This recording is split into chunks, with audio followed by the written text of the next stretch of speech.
একটা down trend মার্কেটের ভিতরে এন্ট্রি নেট ট্রাই করবো। দেখেন যদি আপনি প্রিভিয়াসলি ফলো করেন মার্কেট ডাউন ট্রেন্ড, আবার এখান থেকে মার্কেট একটা শার্প ডাউন মুভ দিছে। আমরা এখানে দেখি মার্কেটে অর্ডার ফ্লোটাকে এক্সপেক্ট করে নাই,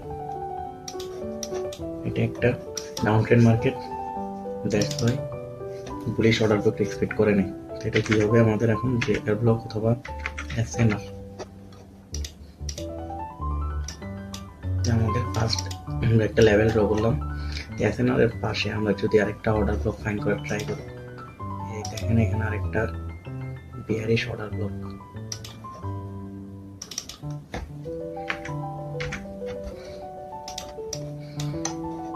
তারপর আমরা যদি দেখি মার্কেট ফল করছে কোনখান থেকে, এইখান থেকে। তো এখানে আমরা যদি ক্যান্ডেল স্টিকটা ফলো করি, এটা একটা বিয়ারিশ অ্যাঙ্গেল ফিং।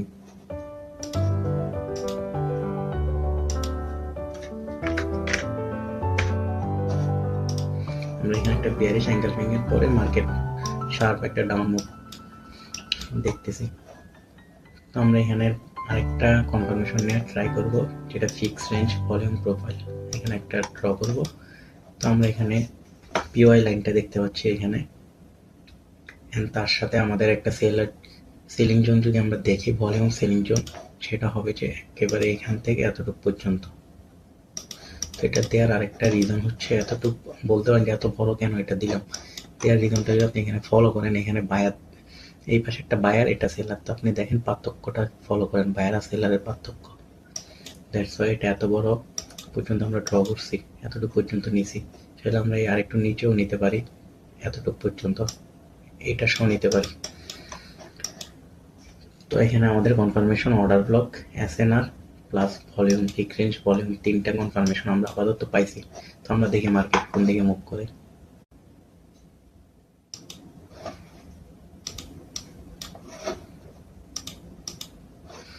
আমরা যদি এখানে দেখি মার্কেট এখানে একটা সিএসটি ক্রিয়েট করছে,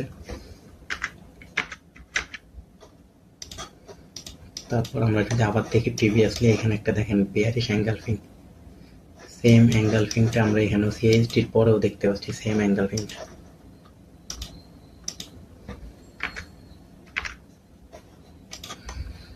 তো আমরা এখান থেকে একটা সেলের পজিশন ওপেন করবো এখান থেকে।